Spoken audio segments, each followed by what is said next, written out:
Ladies and gentlemen, this is The Wrestling Rap.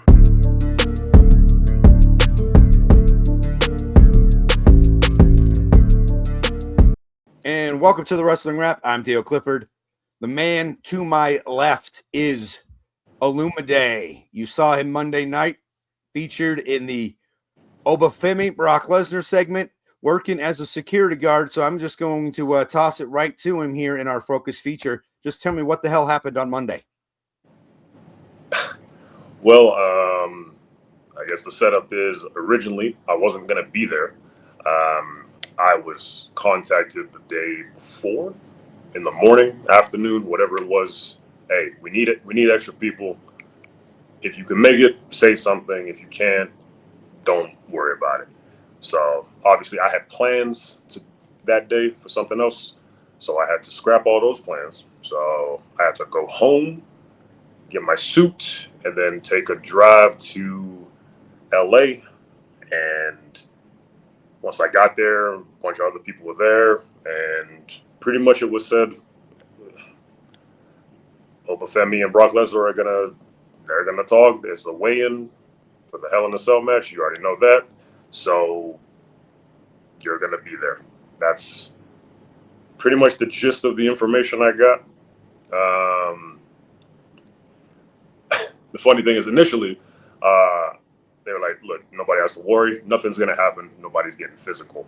And then I don't know, maybe 10 minutes later, it's like, "Hey, man, you better watch out. Things might get physical." So I just prepared for things to get physical. Yeah, that's really it. That's really the gist of it. It was a spur of the moment, and I'll be honest. When I was in there, the moment I didn't see Brock get in the cell, I was like, we're getting beat up. That's for sure. That's for sure. Because I had no idea. Like, I won't speak for everybody else. I'll speak for myself. The moment Brock didn't get in, I was like, ah. And then the audio nonsense started to happen with the microphone. I was like, yeah, we're definitely. I was like, yeah, this is legit. Just all this is doing is just pissing off everybody. And I was like, all right, somebody's got to get beat up here, and it's gonna be us. And lo and behold, as you can see, I got sent straight to heaven and then straight back to hell. So yeah, so that's how that happened. That's about the best. Did I answer your question? Yeah. So I just also was like, what is it like being inside the Hell in a Cell? Obviously, you didn't work the match, but you got to be inside the structure. What it kind of it like just taking in like the moment of being inside the cell itself. What's it kind of like? Well, my Hell in a Cell debut, which is what this was, which is crazy.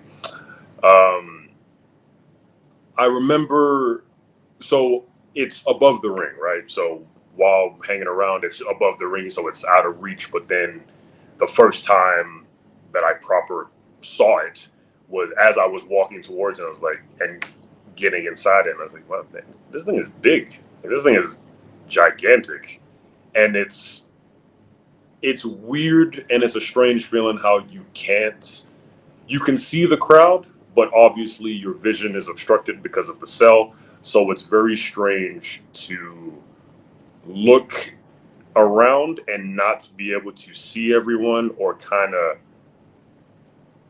when you wrestle, you feel the crowd, you can see the crowd, you can kind of interact with them. In the cell, it's a lot harder because you can't fully see everybody. It is a structure that is designed to keep people in, right? And then kind of keeps people out.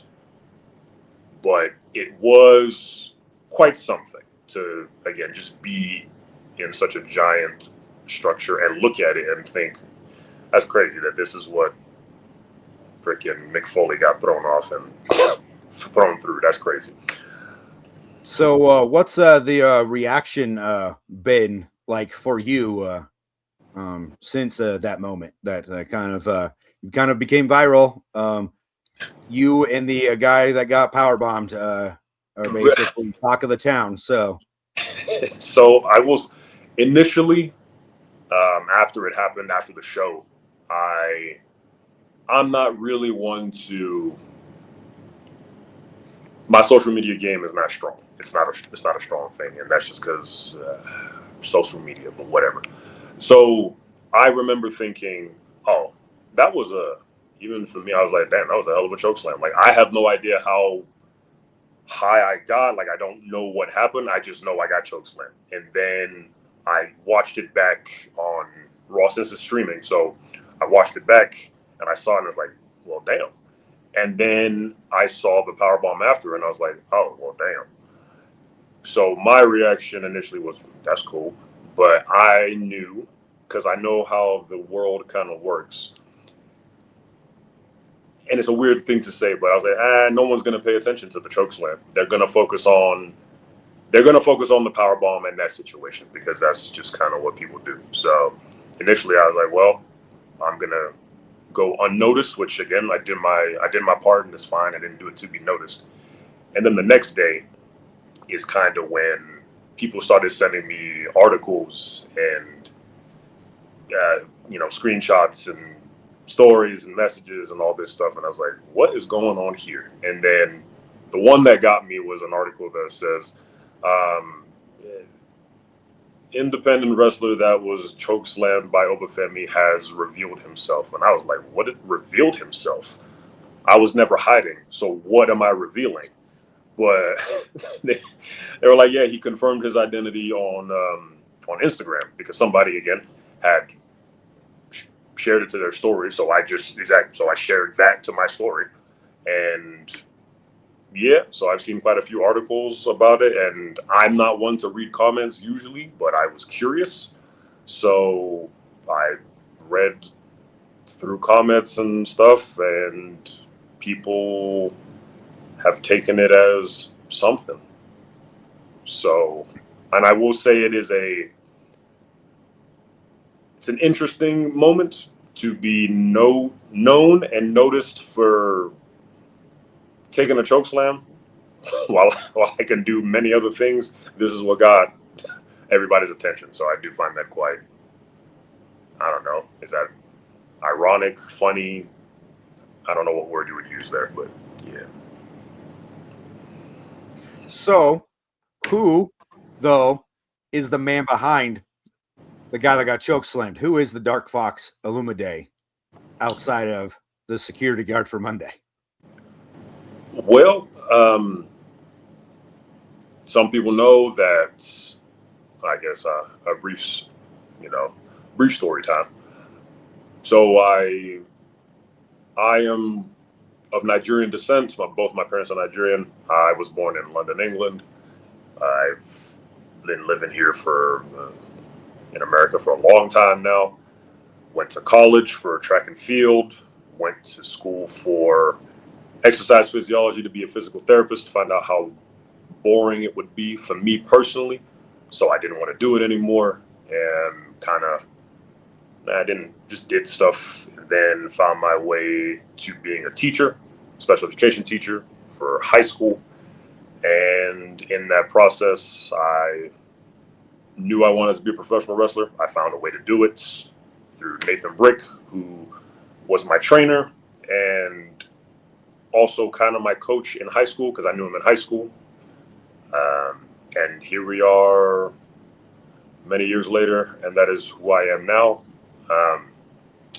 Usually, people have asked me, like, what was the whole Darkfox thing? And I guess I never really had an answer, but I think I found a way to explain it the best I can. One, foxes, one of my favorite animals, if not my favorite animal, honestly. They're very common in England. You see them a lot. Had a family of them living in my backyard for quite a time, and you see them just roaming everywhere.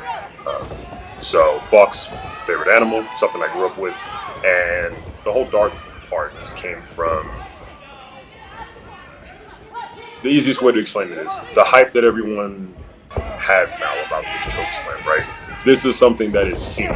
So this is a big viral moment. So this is something that has come to light, if you would say. But the dark part is, a lot of people don't see what I do when I'm by myself, when I'm, focused, grinding, doing whatever it is I do to improve however I can improve. And in those times, it's not always fun. Like, I don't know if people go through this. It's not always fun to be by yourself or in your own head. Sometimes it kind of brings up nonsensical thoughts. So, but that for me happens often because I'm not a loner, but I kind of keep to myself.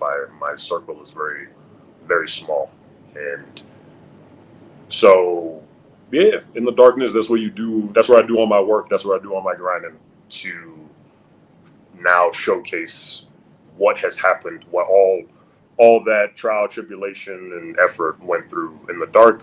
Usually, when I get in the ring, a switch flips, which I've been told. Like, I didn't know that you outside of the ring and you inside of the ring are not the same person. That is what I've been told because it's not expected.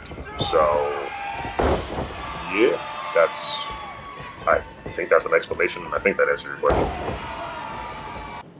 All right, so we'll shift back more ring stuff. Obviously, Monday night was WWE getting chokeslammed by Oba, but Yep. you've also had some appearances on AEW.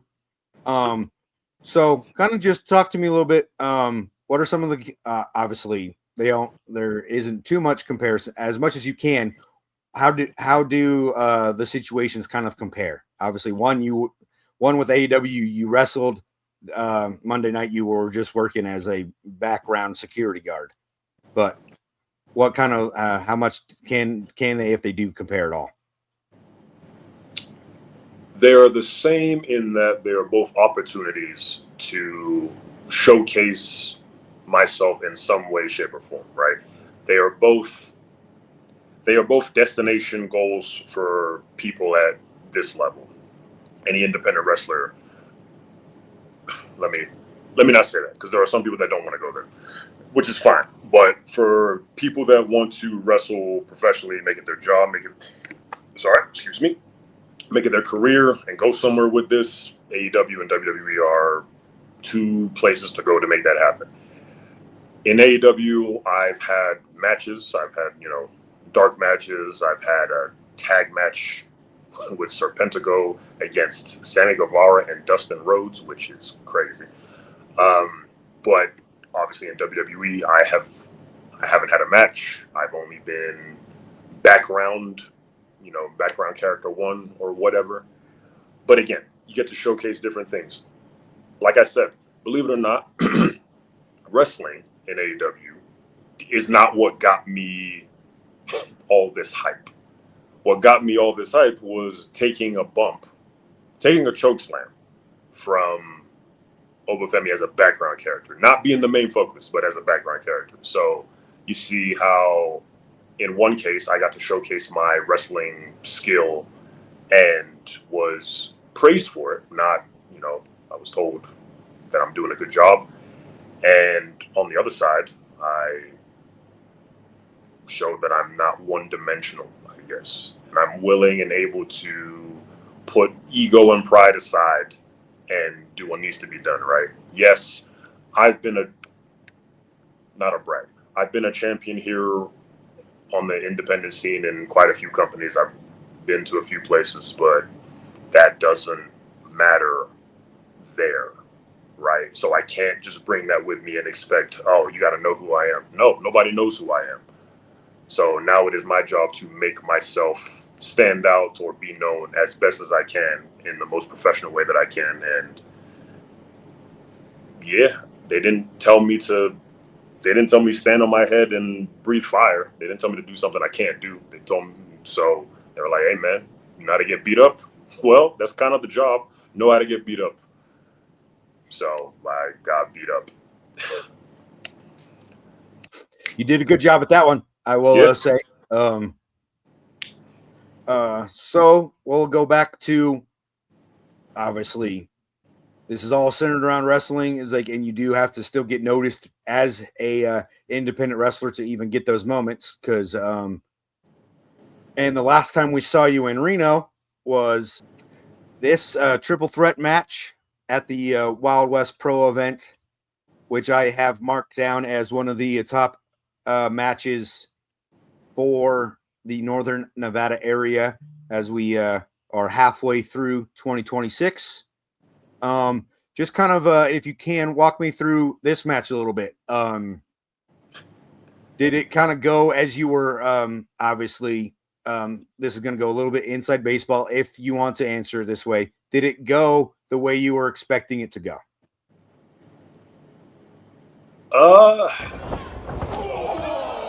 No, but that's not a bad thing. It's not what I expected. I'll be honest. I have found myself in many multi-man matches lately, and it's not that I dislike multi-man matches. Just I prefer one-on-one matches. So this, I don't even know what number multi-man that this was out of the weeks leading up, but I was like, all right, cool, I'm sure. It was in a venue, the Reno Public Marketplace, which is quite cool because it's just open and there's, balcony up top so people can watch above. It's quite a cool venue. So I just remember thinking, don't get lost in the match and take in the venue as well and take in the crowd as well. I know that I'm how do I say this? I know that I can do many things quite well, and I have a tendency to people will rally behind me whether they don't like me or they like me or not. So I just remember I got beef with Prince Gabriel, so I'm gonna kick his ass. Excuse my French. And Midas, I know, and I got no hate towards Midas. I got no disrespect towards Midas, but my beef was with Prince Gabriel. So the goal was to beat up Prince Gabriel, and I think I did that. And I think Midas being in there just provided another obstacle. And that's why I say it kind of didn't go how I planned in my head, because even before I knew it was going to be a triple threat, I was like, all right, Prince Gabriel, I can do this. No worries. Me and him have never had a match one-on-one. It just never happens. It's always a multi-man, and that's just our journey, is to keep avoiding each other one-on-one till we get there. And I've wrestled Midas before quite a few times, so I was like, all right, I know how to handle him. It's Gabriel. But nonetheless, I think it went well. People seem to remember who I am, which is what the goal always is. You want to be remembered. Do I remember how they remember me? No. But cool venue. I did enjoy the match. I should have won. We'll say what needs to be said. I should have won. But it is what it is. Actually, let me rephrase that. I did win. I win all the time. Even if I get pinned, even if I don't win the match, I always win because I learned something. So I ain't worried about it. There you go. I like that right there. One thing that I always strive for is learning something new every day. It is a goal, and obviously in the wrestling business, is like when you're on the independent circuit and you're trying to make it into the bigger leagues. I think you always got to come out of matches trying to see if you can get better because you're obviously trying to get noticed. So, correct. I feel like winning is cool, but you can learn more when you lose. That's kind of my philosophy on that. Well, and oftentimes people will say, "Is like you don't have to go over to get over." Correct. Because I didn't go over nothing. Well, that's not true. I went over Oba's head, that's for sure. But oh, let's see. And now, what do we got? Kind of as we push forward here, using the momentum from Monday. What is the future outlook looking like for Olumide right now? Well, now I will be heading to Devotion Wrestling in Utah. I'll be heading there. That'll be on Saturday. After that, SPW, which is a charity show. Alex's Lemonade, that is in Elk Grove. That is my alma mater, home, I guess you would call it. I believe I will be at Oasis in Berkeley. I believe. I gotta see. This is the thing. I need somebody to keep track of all these dates for me because I forget. I know I got something else. Those are the ones that I can plug immediately that I remember. So, but I'm sure there are other things. If you got me on social media, Darkfox Olumide, IG, Facebook, TikTok. That's an interesting one now. If you follow there, I post about it. It's on my story and all that stuff, so you can follow where I'm going and what I'm doing there, and probably keep better track of my dates than I do. Hey, having trouble keeping track of the dates though means you have a lot to try to remember. Hopefully. Yes. So to fill in, and then again, even a lot of the times I end up going places that I don't necessarily plan to. If I find something, I'm like, oh, you know what, this will be interesting. And again, that's how I ended up on Monday Night Raw. It wasn't planned for me to be there. See, nobody knows, and this ain't like any insider knowledge. You already seen me. I was at SmackDown on Friday, but nobody knew I was there because I didn't do anything. But still, it was, again, didn't do anything, still learned a lot. So if you don't see me, that doesn't mean I'm not doing nothing. And again, see, that's that darkness that I'm talking about. Nobody knows who I am. Nobody knows what I'm doing. Nobody knows how I'm moving. And then they see something and they're like, oh, damn, where he been? I was like, I've never been hiding. You just can't see me. So that's why I say you don't know, but you will know. Anything on that learning thing that you want to share? You said you've learned a lot through the last couple of days of experiences. Any thing that you're willing to share of what you learned? Yeah. So, and again, this is my experience, and this is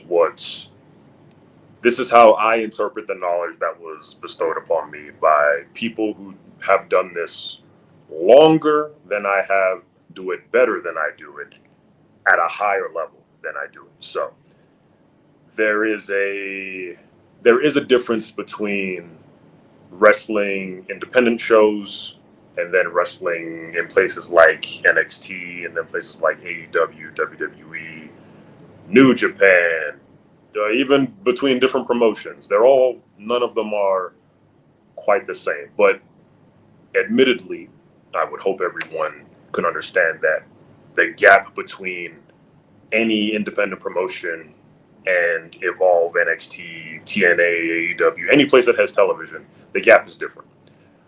Even the people that wrestle in NXT learn a certain way, and then when they get to Raw or Raw or SmackDown, it's not the same. It's still, even within the same company, even under the same umbrella, it's a different beast.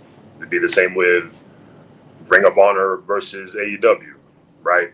Even between Collision and Dynamite, it's not the same. So you need to be able to adapt to where you are and to what your job is supposed to be. Not everybody is the main event, if that makes sense. If there's 8 matches on a card, if the guys in the first match do all the stuff, there's not really much else for the other people to do. Now the crowd is burnt out and they're like, we saw that already. So it's not that you can get over and you can present yourself as a professional wrestler, but you don't always have to unload the clip, if that makes sense. That is something I learned. Listen to coaches, people that give advice. You're not going to agree with what everybody says, but if they're giving you some sort of advice, listen, absorb it. Now use it in a way that's functional for you, that makes sense. Or if it really doesn't vibe with you, okay, discard it. But you still got to have an open mind and open ears to listen. I'm very okay being critiqued. I'm okay being told, yo, that was bad. I don't understand what that was. That was crap. I'm okay hearing that because I don't take it personally. I take it as it's a message or it's a reason to grow, right? So that is something that I've also heard. Another thing is there's more wrestling now than ever before. A lot of it, which is not a bad thing. But what that means is because there's so much of it and there are so many wrestlers doing it, you have to find a way to stand out as best as you can. It's not enough to just be a good wrestler anymore. And that's not to say that you shouldn't focus on that. You should, because the basics matter. Everyone's all hyping up this chokeslam. And I'm not even like downplaying what I did. We all learned it as a high school boy. It's one of the basic bumps that you got to be able to know how to do safely. I know how to do it safely, and that's what made it cool. So then I didn't have to worry, right? So you got to be able to do all the basics. The WWE is hosting tryouts right now. Everybody in there has to know basics because that's what they're going to run them through. They're going to run them through basics. Can you get up after you're blown? Are you in shape? Will you be gassed in 2 minutes? Right? Can you carry yourself? That type of like all that simple stuff. They look for simple stuff in footwork. Like I've seen it and heard it. Basic stuff like how you run the ropes. If you don't run it properly, they'll be like, well. But you can do a Canadian Destroyer or you can do a Hurricane Rana. They don't care about that part. Sorry. And I'm not bagging on anybody. Yeah, so find a way to stand out. And depending on what that is for you, like I know that I have athleticism. So I need to find a way to showcase my athleticism different from how other people showcase their athleticism. Right? So, for example, I mean, some of the best high flyers around are like Pac, Osprey, Ricochet, right? Those are just to name some of them. Freaking, shoot, Rey Mysterio's still doing it. Commander, like it just, all these people, right? None of us can be them because they're already them.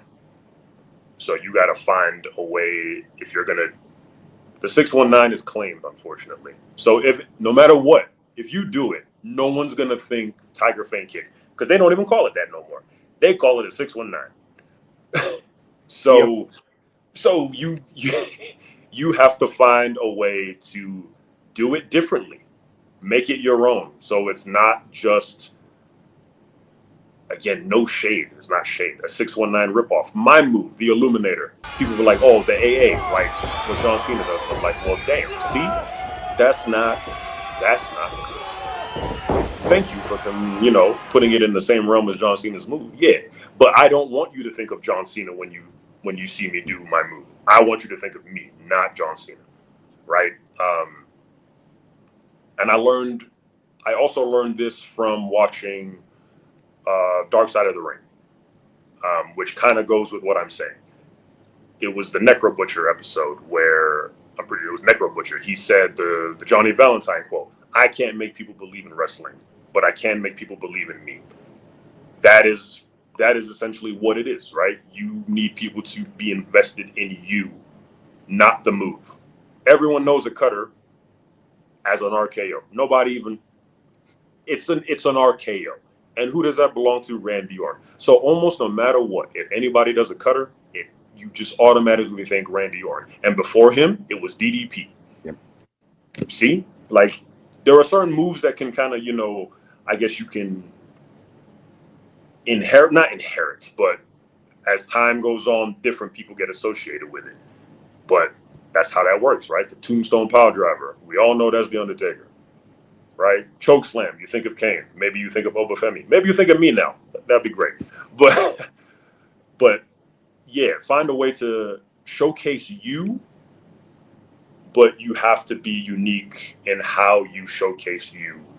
And again, people remember you, not the move. All right, fascinating conversation, getting to know you a little bit better. We've been wanting to do this for a while. I think, as I was telling a couple people, I think the timing ended up, we were just meant to do it now after Monday. Yep.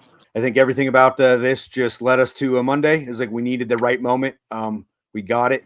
I do hope, obviously, people watch this. Is like people watch you, and I hope that you're forever, I think, attached to Oba Femi. But I do hope that people, you end up getting your own moment where you're it's like where you're Oba and not the security guard. I hope that comes for you.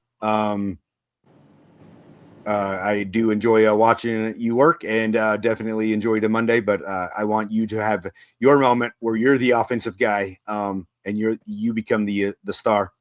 Hope everybody enjoyed this focus feature as we get to know the security guard from Monday, better known as the Darkfox Olumide. I'm Dale Clifford. This has been the Wrestling Wrap, and we'll see you again soon. The Wrestling Wrap.